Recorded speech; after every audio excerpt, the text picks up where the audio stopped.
चाहते हैं कि आरसीएम म्यूजिक के वीडियो सबसे पहले आप तक पहुंचे तो लाल बटन को दबा के चैनल को सब्सक्राइब जरूर करें और साथ में बेल आइकन को दबाना ना भूलें।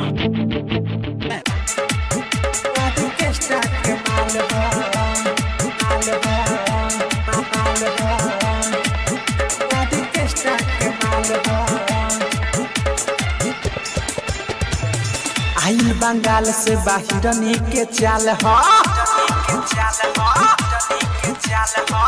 आइल बंगाल से बाहिरनी के चाल हो, कमर हिला के त कहरत बवाल हो। देखो हो देखो एकर गोरे गोरे गाल हो, आदे ये के पताओ आदे केस्टा के माल हो, आदे ये के पताओ आदे केस्टा के माल हो,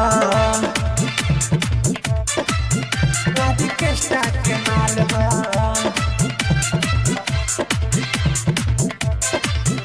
आदे केस्टा के माल हो, आदे केस्टा के माल हो। लूटा बरतिया हो तुम जहाज के रतिया हो, देखो न अपन देखावे घूम के चोली के पटिया हो, चोली के पटिया। लूटा बरतिया हो तुम जहाज के रतिया हो, देखो न अपन देखावे घूम के चोली के पटिया हो। बाटे गजब पोलाई बायो जब के चीज, हाथ भीतरी घुसा के सदये के गीज, ढोढ़िए कर देखो 2 इंच खाल हो, आदे के पताओ आदे केस्टा के माल हो,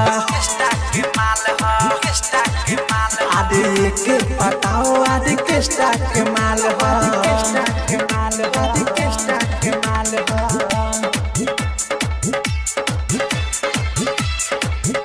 आदे केस्टा के माल हो,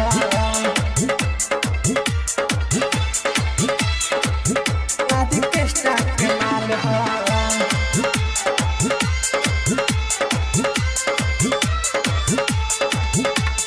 हिया रसीली हो ये सब के जल्दी न मिली हो, डीजे पर कमर हिलावे एक रुपवा कटीली हो।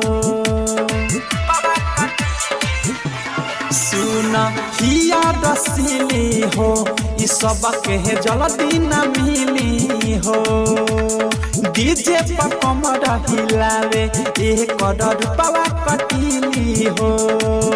कके चुमा चाटिए करची खसावाद, भूले जाइब पुरन की के आई न याद, देखी के फरमा के सभे बेहाल हो,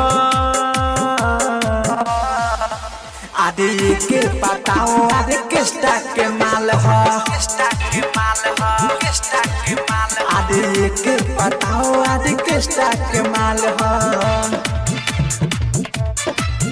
आदे केस्टा के माल हो,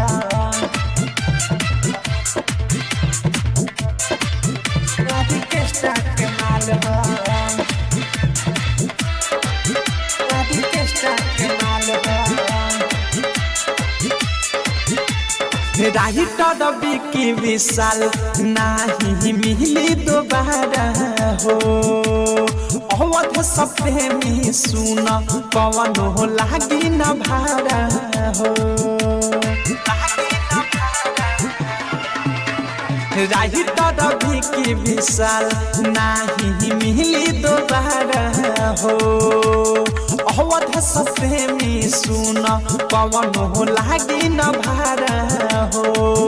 देखो अनुराग बिकी लगावता लो, आगे पीछे ले जाके कर नमो छो, ओइसन ड्रेस पहने लागे तीरे पाल हो, आदे के पताओ आदे केस्टा के माल हो, आदे के पताओ आदे केस्टा के माल हो। आइल बंगाल से बाहिरनी के चाल हो, कमर हिला के त कहरत बवाल हो। देखो हो देखो एकर गोरे गोरे गाल हो आदे के बताओ आदे किस्ता के माल हो।